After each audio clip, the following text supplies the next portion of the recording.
Le corps humain est un chef-d'œuvre à la fois complexe et merveilleusement organisé. Sa structure de base, le squelette. C'est lui qui va soutenir les muscles et les glandes. Sans lui, nous ne serions qu'un paquet de chair rampant sur le sol, comme un ver de terre. Ensuite, ce sont les muscles qui, de par leur force et leur résistance, vont stabiliser le squelette et le maintenir debout. Comme vous le voyez, les uns ne peuvent pas se passer des autres. Les muscles sans les os restent à terre et les os sans les muscles restent eux aussi à terre. Lorsque des os sont blessés, déplacés ou détériorés, les muscles vont en subir les conséquences et devront travailler pour d'eux jusqu'à l'épuisement. Et lorsque les muscles qui sont fatigués, blessés ou atrophiés, c'est les os qui en subiront les conséquences, car ils auront à charge tout le poids du corps.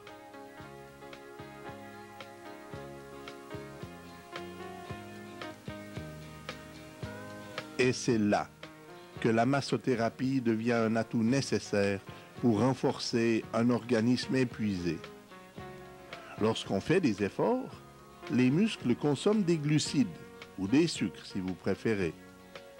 Cette consommation a pour résultat une production d'acide lactique qui se dépose à l'intérieur de l'enveloppe musculaire. C'est là que vous ressentez la fatigue. Et ce n'est pas tout. En plus des sucres, les muscles consomment également de l'oxygène, raison pour laquelle vous êtes essoufflé lorsque vous faites des efforts. Une fois consommé, cet oxygène devient du CO2 ou hydrate de carbone et donc une cause supplémentaire de fatigue musculaire. Et alors, que fait le massage pour parvenir à résoudre ces problèmes? Eh bien, en favorisant la circulation sanguine, le massothérapeute va pousser l'acide lactique et le CO2 dans les veines et ensuite aider ces dernières à remonter ce sang en direction du cœur.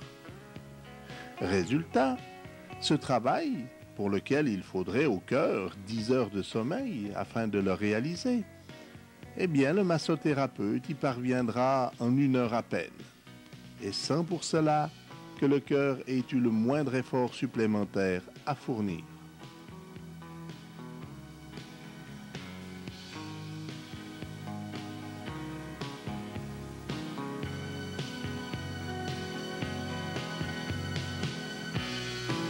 Après la circulation sanguine et le drainage lymphatique, le pétrissage en profondeur va à son tour détendre et assouplir les muscles tendus et contractés. Après une immobilisation prolongée due à un accident par exemple, la musculature s'atrophie et perd son tonus. Plus efficace encore que la physiothérapie, les massages sauront redonner aux muscles toute leur force et leur souplesse. Parlons maintenant du massothérapeute. Pour pratiquer avec compétence cette profession, il est nécessaire de connaître parfaitement le corps humain. Et cela pour plusieurs raisons. Pour prendre un exemple assez courant. Si une personne est sujette à avoir de fréquents problèmes de constipation et que le massothérapeute lui fait un massage du côlon dans le sens contraire de l'élimination des déchets, le résultat risque d'être à la fois douloureux et décevant pour le bénéficiaire. Ensuite, le massothérapeute compétent fera le suivi d'un dossier pour chacun de ses bénéficiaires. Si la personne éprouve un problème particulier dans l'une des parties de son corps, sans savoir la nommer, là où le massothérapeute se devra alors de savoir avec précision le nom de l'organe ou du muscle à mentionner sur son rapport. Par contre, si le bénéficiaire a une connaissance parfaite de sa condition et fait connaître au massothérapeute le nom exact de la partie de son corps qui lui cause un problème, le massothérapeute, de par sa formation, se devra de savoir avec précision où localiser le problème en question. Le corps humain est l'organisme le plus parfait et le plus ingénieux qu'il existe sur Terre. Pour connaître sa composition et son fonctionnement, l'École suisse professionnelle a su adapter sa terminologie médicale en un langage simple et compréhensif pour tous. Ses professeurs, tant dans le domaine pratique que théorique, savent utiliser des mots et se servir d'exemples pour bien faire comprendre à chaque élève tout ce qu'il est censé connaître.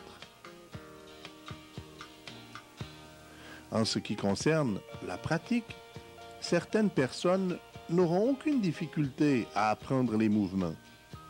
Pour d'autres, le cheminement sera plus lent et ardu. Là encore, les professeurs de l'école suisse prendront le temps qu'il faudra pour que l'élève maîtrise très bien son massage avant de continuer l'enseignement. Il arrive quelquefois que certaines personnes se posent des questions. Comment pourrais-je savoir et être certaine que je devrais décider de devenir massothérapeute? Mais est-ce vraiment une profession faite pour moi? Alors, posez-vous simplement cette question, sans vouloir nécessairement devenir infirmier ou infirmière. Est-ce que j'éprouverais du plaisir et de l'enthousiasme si je pouvais, avec mes mains, faire du bien aux gens? Découvrir le bonheur et la satisfaction sur les visages des gens envers qui je donnerais tout mon potentiel afin de satisfaire leur bien-être physique. Si vous répondez oui à cette simple question, alors vous avez votre réponse. Comme je le dis souvent, si la personne qui vous paye pour un travail y rajoute en plus un grand sourire et de la reconnaissance, alors vous êtes doublement payé. Car même si votre mécanicien est parvenu à réparer votre voiture, si votre dentiste vient de vous soulager d'une douleur, vous n'aurez quand même pas le sourire au moment de le payer. Mais avec la massothérapie, c'est bel et bien le cas.